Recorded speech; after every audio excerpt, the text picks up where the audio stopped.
Mesdames et messieurs, bon après-midi et merci d'être avec nous. Dans la campagne de Damas, l'armée arabe syrienne a poursuivi la traque des terroristes appartenant au front al-Nusra, affilié au réseau terroriste Al-Qaïda dans la localité de Aqraba. Une source haut placée a déclaré que l'armée arabe syrienne a liquidé 4 snipers qui visaient les citoyens. Dans une opération spécifique, ces terroristes ont été abattus près de l'école Ad-Dawliya à l'entrée de la même localité.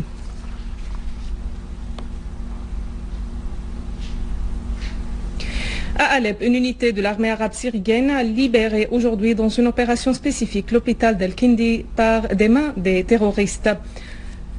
Des groupes terroristes avaient pillé et occupé l'hôpital Al-Kindi depuis quelques semaines pour le transformer en une cache pour leurs activités criminelles. Sur un autre plan, la circulation sur la route de l'aéroport international d'Alep a été rétablie par les forces de l'armée arabe syrienne qui ont purifié cette route des terroristes armés.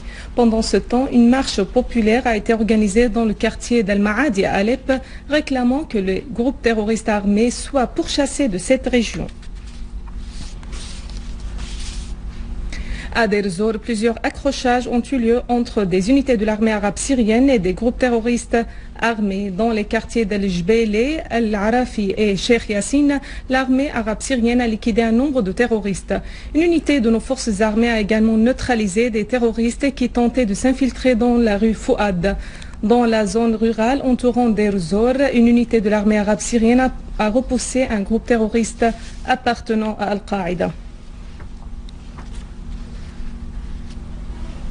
Dans la région de Hasakeh, un groupe terroriste armé qui portait l'uniforme de l'armée arabe syrienne a attaqué la centrale de Nastal pour l'énergie électrique. Ces terroristes ont détruit et pillé la centrale et les autorités locales sont à pied d'œuvre pour remettre cette centrale en service. L'Observatoire syrien des droits de l'homme a condamné l'enrôlement des enfants dans les groupes terroristes armés en Syrie. L'Observatoire syrien des droits de l'homme a appelé l'UNICEF à condamner les groupes terroristes armés qui utilisent des enfants en Syrie pour exécuter leurs crimes contre l'humanité et à ne pas laisser dans nombre de telles violations des droits de l'homme. Toute la jeune génération en Syrie sera psychologiquement victime de l'enrôlement des enfants dans les groupes terroristes armés et des attaques contre les établissements scolaires. De nombreux enfants syriens ont été victimes de cette violence aveugle, a conclu l'Observatoire syrien des droits de l'homme.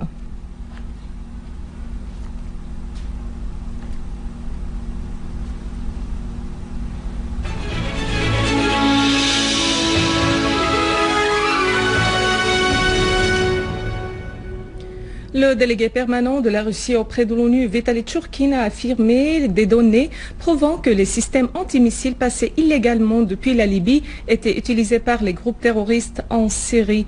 Dans une allocution prononcée la nuit dernière devant le Conseil de sécurité de l'ONU, Churkin a fait noter que le trafic d'armes à partir de la Libye causait une migraine chronique, non seulement dans les pays de son voisinage, mais dans le monde. Churkin a souligné qu'il était indispensable, dans ce contexte, de respecter la résolution du Conseil de sécurité sur l'interdiction du trafic d'armes depuis la Libye, y compris les missiles anti-aériens. L'Iran a mis en garde contre toute ingérence étrangère dans les affaires intérieures des pays de la région de Proche-Orient. Le porte-parole du ministère iranien des Affaires étrangères, Ami Mamen Parast, a affirmé que toute intervention étrangère nuira aux intérêts nationaux et régionaux de tous les pays de la région.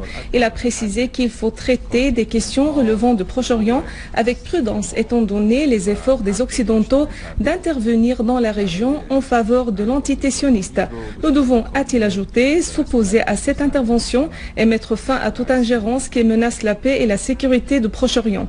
Il a conclu en insistant sur le droit iranien de posséder l'énergie nucléaire pacifique tout en restant prêt à dialoguer avec l'Europe et les États-Unis qui doivent respecter les droits nationaux iraniens.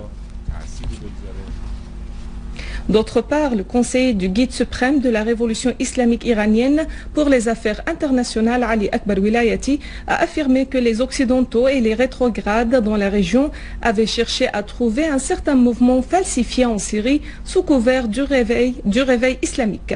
Cependant, poursuit-il, ces tentatives de faire chuter par la force la Syrie ont échoué grâce à la fermeté du peuple syrien et sa résistance contre le terrorisme. En marge des réunions de la conférence internationale de l'éveil islamique tenue à Téhéran avec la participation de la Syrie, Wilayati a fait noter que le peuple syrien avait heureusement pris conscience des intentions des pays occidentaux vis-à-vis de son pays. Il a souligné que les hommes armés étrangers qui combattent en Syrie appartiennent à la nébuleuse Al-Qaïda.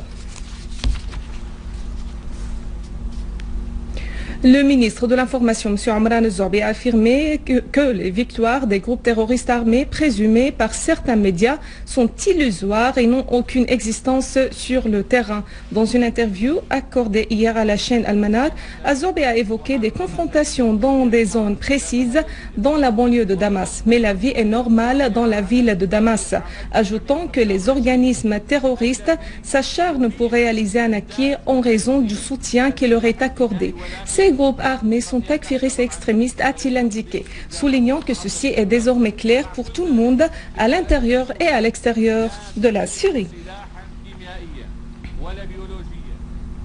En Égypte, les préparations se poursuivent au Caire et dans les autres gouvernorats égyptiens pour les manifestations en direction du palais présidentiel Al-Ittihadiyya et de la place At-Tahrir et des autres places principales, et ce, à l'appel du Front de Secours National et d'autres partis et puissances politiques en signe de protestation sur le référendum sur l'avant-projet de la Constitution prévu samedi prochain. Ces manifestations se déroulent dans un climat de crainte des échauffourées entre pro et anti-Morsi.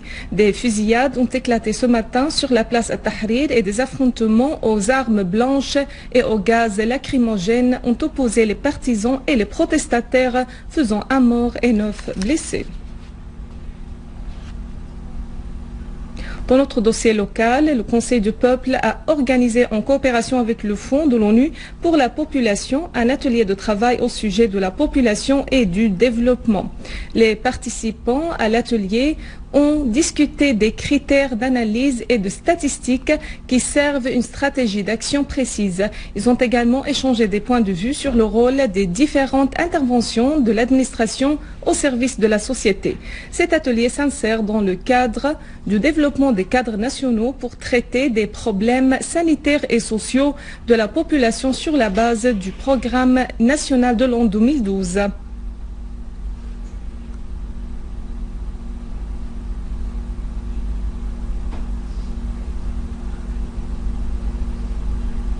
Un rappel des principaux titres. L'armée poursuit sa lutte antiterroriste pourchassant les terroristes d'Al-Qaïda et leur infligeant de lourdes pertes. Les Égyptiens manifestent devant le palais présidentiel pour demander le départ de Mohamed Morsi.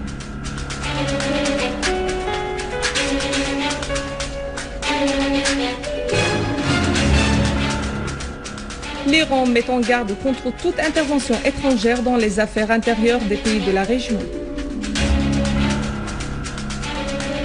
Mesdames et messieurs, c'est la fin de notre édition. Pour la revoir, visitez notre site web syrienonline.sy. Merci à vous. Au revoir.